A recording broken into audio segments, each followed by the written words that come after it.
Hello everyone, कैसे हैं आप सभी। उम्मीद है कि आप सभी काफ़ी अच्छे होंगे, काफ़ी ज़्यादा अच्छे होंगे।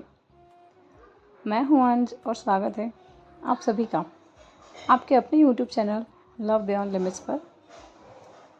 आई एम सॉरी कि मैं तारा और ईरा वाली स्टोरी नहीं दे पा रही हूँ। एक्चुअली मुझे उसे रिकॉर्ड करने का टाइम नहीं मिल पा रहा है, सो माफ़ कर दीजिएगा। कल हाँ कल मैं पक्का उसे अपलोड कर दूँगी। हाँ कल कर दूँगी, पक्का फाइनली। बाकी आप सब बताइएगा कमेंट्स में कि आपको स्टोरीज़ कैसी लग रही हैं। चलिए एक छोटे से रीकैप की तरफ चलते हैं। लास्ट पार्ट में आपने देखा कि लिया और सभी घर वालों को पता चल चुका है कि विराज ने सुसाइड कर लिया जेल में। वो अब इस दुनिया में नहीं है। और लिया ने रूही को वरदराजन के बारे में भी सारा सच बता दिया था और ये भी बताया था कि वो तीसरा शख्स, वो थर्ड पर्सन कौन था जो इस सब में लिया की हेल्प कर रहा था। वो थे कमिश्नर अंकल। और लिया ने बताया था वरदराजन की बेटी के बारे में कि लिया उसे अडॉप्ट करने का सोच रही है। रूही लिया की इस बात से थोड़ा हैरान तो हुई थी, लेकिन फिर भी वो लिया की बातों से अग्री हो गई थी फाइनली। तो बस यही था ये छोटा सा लास्ट पार्ट। जिसने नहीं सुना है वो जाइए और सुनिए। हम चलते हैं आगे। लिया रूही के इस फैसले से बहुत खुश थी और उसे कमरे के चारों ओर गोल गोल घुमाने लगती है। रूही को जब हल्का चक्कर आना शुरू होता है तब वो लिया से कहती है, हे मंकी, मुझे नीचे उतारो। ये क्या कर रही हो? नीचे उतारो मुझे, गिर जाऊंगी मैं। लिया रूही की ये बात सुनकर उसे नीचे उतार देती है और उसे पकड़कर बेड पर बिठा देती है और खुद उसके बगल में उसे साइड हग किए हुए उसे अपनी बाहों में भर लेती है। रूही लिया की इन बच्चों वाली हरकतों से थोड़ा हैरानी भरी लेकिन अपनी आंखों में प्यार भरे हुए लिया को देखती है। लिया की आंखों में चमक, होठों पर बड़ी सी मुस्कुराहट साफ साफ झलक रही थी। उसका चेहरा खिला हुआ था। रूही ने लिया की बाहों में ही लिया से कहा, हे अंकी, क्या हुआ? तुम इतना खुश क्यों हो? लिया अपने चेहरे को थोड़ा झुकाकर रूही की आंखों में आंखें डालकर कहती है, कुछ नहीं wifey, you can't understand my feeling right now, what I am feeling. I just love you. I just love you so much, wifey. I love you too. लेकिन एक बात बताओ, ये नया क्या वर्ड तुमने ढूंढ निकाला? पहले मॉन्स्टर और अब सडन ये वाइफी। क्या बात है? कहाँ से सीख रही हो तुम ये सब? लिया रूही को अपने सामने टर्न करके उसके हाथों को अपने हाथों में लेती है और उसे कहती है, वाइफी, अगर तुम्हें वाइफी कहूँ तो तुम्हें कोई प्रॉब्लम है क्या? अगर तुम्हें मॉन्स्टर कहूँ तो तुम्हें कोई प्रॉब्लम है? और तुम वैसे भी मेरी वाइफी हो ना, नहीं हो क्या? मैं तो तुम्हें किसी भी नाम से बुला सकती हूँ। रूही लिया की बातों का जवाब देती है और कहती है, नहीं मंकी, ऐसी कोई बात नहीं है। तुम कुछ भी कह सकती हो, जो भी तुम्हारा मन हो।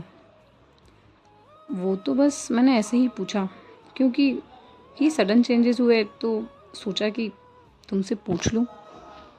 कि तुम्हें मुझसे इतना प्यार कब हुआ। लिया रूही के चेहरे को अपने हाथों में भरती है और कहती है, माय लिल मॉन्स्टर, प्यार तो मुझे तुमसे तभी हो गया था जब मैंने तुम्हें पहली बार उस वाइट गाउन में देखा था। हाय, क्या लग रही थी तुम, किसी परी से कम नहीं लग रही थी। लेकिन उस वक्त सिचुएशंस कुछ ऐसी थी कि तुमसे इजहार इश्क करने में इतना वक्त चला गया और इतना कुछ हो गया तो कह नहीं पाए तुमसे मेरे दिल की बात। ओहो, इजहार इश्क एंड ऑल। क्या बात है, कौन सी मूवी देखी है रिसेंटली? हाँ, कोई मूवी नहीं देखी है वाइफी, बस अपनी वाइफी पर कुछ ज़्यादा ही प्यार आ रहा है। ये सब ठीक है मंकी, लेकिन मॉम और डैड से याचना के बारे में कैसे बात करेंगे? लिया रूही की बातों का जवाब देती है, डोंट वरी वाइफी, मैं सब देख लूँगी। मॉम डैड से भी बात कर लूँगी और उन्हें मना भी लूँगी। मुझे बस तुम्हारा डिसीजन चाहिए था और तुम्हारा डिसीजन मैं सुन चुकी हूँ, तो बस बाकी सब मैं देख लूँगी, तुम टेंशन मत लो। कुछ देर बाद लिया और रूही दोनों ही नीचे आते हैं। वहाँ नीचे लिविंग एरिया में सभी लोग बैठे हैं। रूही के माँ पापा भी वहाँ आ चुके हैं। लिया ने सारा को मैसेज करके ऑलरेडी उन सभी को वहाँ बुला लिया है। आभा, आलोक, रूही के माँ पापा, सारा और युवान, ये सभी लोग वहाँ बैठकर कुछ बातें कर रहे हैं। लिया और रूही स्टेयर से नीचे आते हैं। सारा की नज़र उन पर पड़ती है और वो सभी को इशारा करती है। सभी लोग सारा के इशारे को फॉलो करते हैं और लिया और रूही को देखते हैं। तो लिया के चेहरे पर एक अलग चमक थी, क्योंकि वो गई थी, जब अपने रूम में गई थी वो थोड़ा सैड थी, और वो जब नीचे आई है तो अभी उसके चेहरे पर एक अलग चमक है। सभी लोग ये देखकर खुश थे कि लिया एटलीस्ट विराज की सुसाइड का गिल्ट खुद पर नहीं ले रही है। दोनों नीचे आकर रूही के माँ पापा को ग्रीट करते हैं और ये दोनों भी वहाँ उन सभी के साथ बैठ जाते हैं। कुछ देर में लिया थोड़ा सीरियस टोन में अपनी बात शुरू करती है, एक गहरी सांस लेती है और कहती है, मुझे अब सबसे एक बात शेयर करनी है और वो बात थोड़ी सेंसेशनल है, तो मैं आप सबसे आपका सपोर्ट चाहती हूँ और मुझे यकीन है कि आप लोग मेरी बात को समझेंगे। लिया के इतना कहते ही सबके चेहरे पर थोड़े सरप्राइज़ वाले एक्सप्रेशन आ जाते हैं, लेकिन आभा लिया से बहुत ही प्यार से कहती हैं, हाँ ली, बोलो ना, क्या बात है? ऐसी भी क्या बात है जिसके लिए तुम्हें हमारी परमिशन की ज़रूरत पड़ी है और हमारे सपोर्ट की ज़रूरत पड़ी है, बताओ। लिया अपनी बात रखती है, mom, dad, mister Khanna, Mrs Khanna, मैं यानी हम, मैं और रूही एक बच्ची को अडॉप्ट करना चाहते हैं और ये वरदराजन यानी उसी शख्स की बच्ची है जिसने माँ और हमारा एक्सीडेंट करवाया था। जैसे ही लिया के ये शब्द ख़त्म होते हैं, हॉल में एक पिन ड्रॉप साइलेंस। सब लोगों के चेहरे पर हैरानी भरे भाव हैं। सब लोग एक दूसरे का चेहरा देखते हैं। आलोक के चेहरे के भाव थोड़े हैरानी भरे हैं उनके माथे पर शिकन की लकीरें हैं और आंखों में एक सवाल है। लिया, तुम जानती हो ना बेटा, तुम क्या कर रही हो? उस आदमी ने तुम्हारी माँ का एक्सीडेंट करवाया है और तुम उसी के बच्चे को अडॉप्ट करना चाह रही हो? कैसे? आलोक के इन सवालों का लिया जवाब देती है। मैं जानती हूँ डैड, उसने मुझसे क्या छीना था। उसने मुझसे मेरी माँ नहीं, मेरी पूरी ज़िंदगी छीन ली थी, जो मैं चाह कर भी नहीं भूल सकती, कभी नहीं भूल सकती। पर डैड, वो बच्ची, उसने क्या किया? उसने कुछ नहीं किया। वो बच्ची इन सब बातों से बिल्कुल अनजान है। इन सब में उसकी कोई गलती नहीं है। और मैं नहीं चाहती कि जैसे मैंने मेरा बचपन जिया, वो भी अपना बचपन बिन माँ के जिए। आप तो फिर भी मेरे साथ थी और कुछ सालों में मॉम भी मेरे साथ आ गई थी, लेकिन उस बच्ची का इस दुनिया में वरदराजन के अलावा और कोई नहीं है और वरदराजन को उसके किए की सज़ा मिल चुकी है। लिया के इतना कहते ही रूही अब लिया का हाथ पकड़ लेती है सभी लोगों के सामने।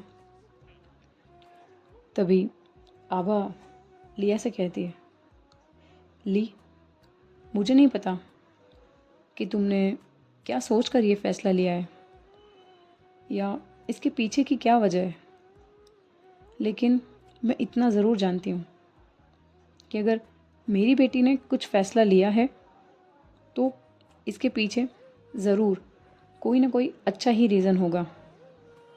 तो मैं इस फ़ैसले में तुम्हारे साथ हूँ। लिया और रूही एक दूसरे को देखते हैं और मुस्कुराते हैं। तभी युवान भी सभी से कहता है, Lee, I am also with you and I am so happy for you रू। लिया और रूही दोनों ही युवान को एक साथ थैंक यू कहते हैं और अपनी गर्दन हिलाकर उसका सपोर्ट जो है वो एक्सेप्ट करते हैं। कुछ देर सोचने के बाद विक्रम खन्ना और उनकी फैमिली भी लिया और रूही के इस डिसीजन से एग्री हो जाते हैं और कहते हैं कि अगर तुम दोनों को कोई प्रॉब्लम नहीं है तो हमें इन सब से क्या प्रॉब्लम होगी। तुम दोनों की खुशी में ही हमारी खुशी है। लिया और रूही ये सुनते ही उनके पैर छूकर उनका आशीर्वाद लेते हैं और सारा रूही को हक कर लेती है। लेकिन आलोक लिया और रूही से कुछ नहीं कहते। वो बस अपने ही गहरे विचारों में खोए हुए थे। लिया आलोक के पास आती है और उनसे कहती है, डैड, जब माँ चली गई थी तब मैं टूट गई थी। मैं बहुत अकेली हो गई थी और अब मैं नहीं चाहती कि वो बच्ची भी वैसे ही अकेली पड़े। वरदराजन को उसके किए की सज़ा मिल गई है डैड, पर उस बच्ची की कोई गलती नहीं है। प्लीज़ डैड, मैंने बहुत सोच कर ही ये डिसीज़न लिया है। वरदराजन के कई दुश्मन हैं। अगर मैंने उसे किसी ऑर्फनेज में छोड़ा तो एक ना एक दिन किसी न किसी को उस बच्चे के बारे में ज़रूर पता चली जाएगा। डैड, वो बच्ची सिर्फ और सिर्फ मेरी वजह से अपनी जान से हाथ धो बैठेगी और अब मुझ में इतनी हिम्मत नहीं है कि मैं एक और गिल्ट अपने सर पर लूँ। Please dad. उसका नाम याचना है। वो अभी कमिश्नर अंकल के पास है डैड। मैंने देखा है उसे, बहुत बहुत मासूम है वो। मैं उसके चेहरे पर मुस्कान वापस लाना चाहती हूँ। मैं उसे अपना बनाना चाहती हूँ डैड, प्लीज़ डैड, मान जाइए। आलोक लिया की बातों को बस चुपचाप सुन रहे हैं। वो लिया से कुछ नहीं कहते, अपनी जगह से उठते हैं और लिया को गले लगाकर रोने लगते हैं। इन दोनों बाप बेटी की आंखों में आंसू हैं और चेहरे पर एक अलग खुशी और प्राउड कि ये किसी की ज़िंदगी को बचाने वाले हैं, किसी एक छोटी सी मासूम शख्सियत को अपना बनाने वाले हैं।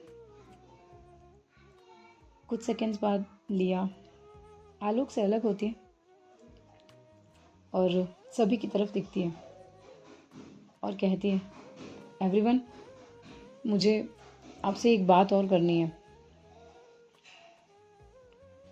इस बार रूही की आंखों में थोड़े सरप्राइज एक्सप्रेशंस हैं कि और भी कोई बात है जो लिया ने इससे छुपाई है। लिया रूही के पास आती है, उसके पास आकर उसके दाएं हाथ को अपने दोनों हाथों में पकड़ती है और रूही की आंखों में आंखें डालकर उससे कहती है, रूही, तुम मेरी ज़िंदगी का वो हिस्सा बन चुकी हो जो हर दर्द के बाद मुझे मुस्कान देता है। हमने साथ जीना सीखा, हमने साथ लड़ना सीखा,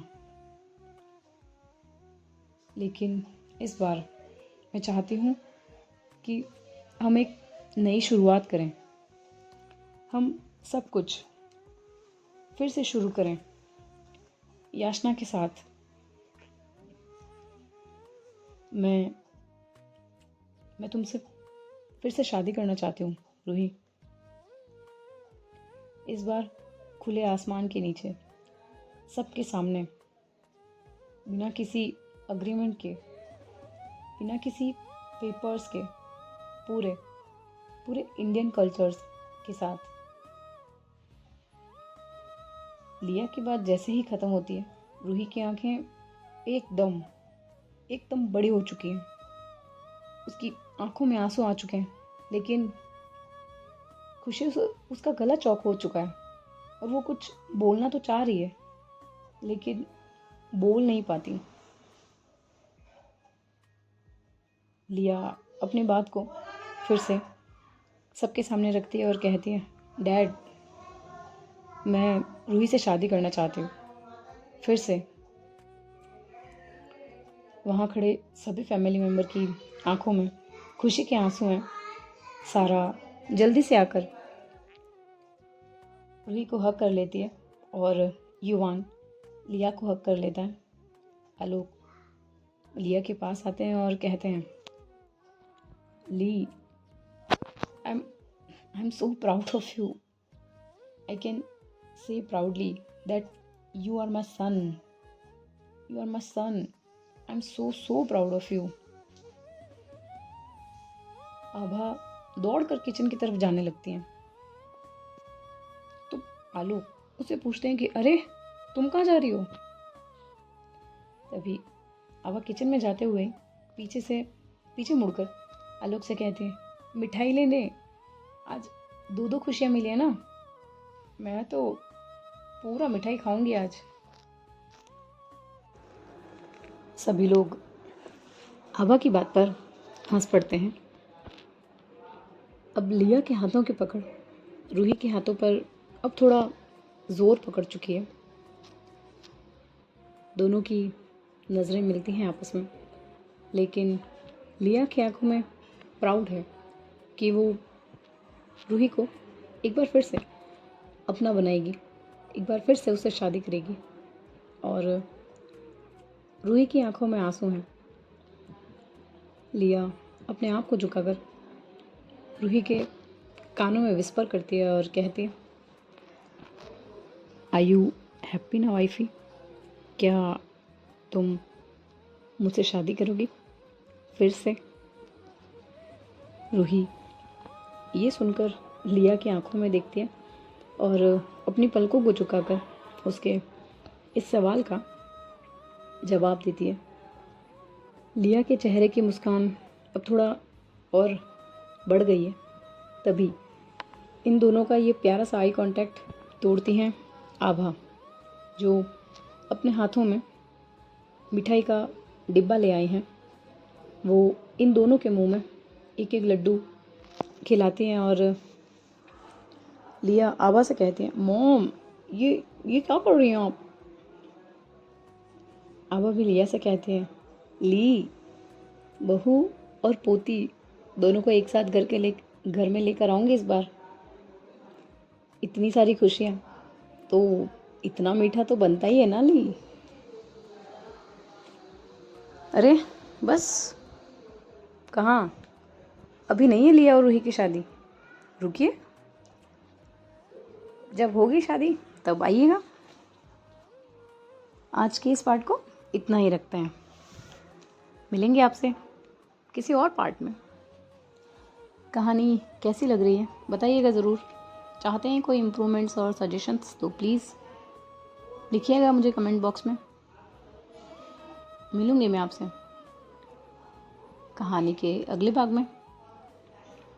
तब तक के लिए खुश रहिए, अपने अपनों को खुश रखिए, लाइफ को एंजॉय कीजिए। एक ही लाइफ है, बार बार नहीं मिलती।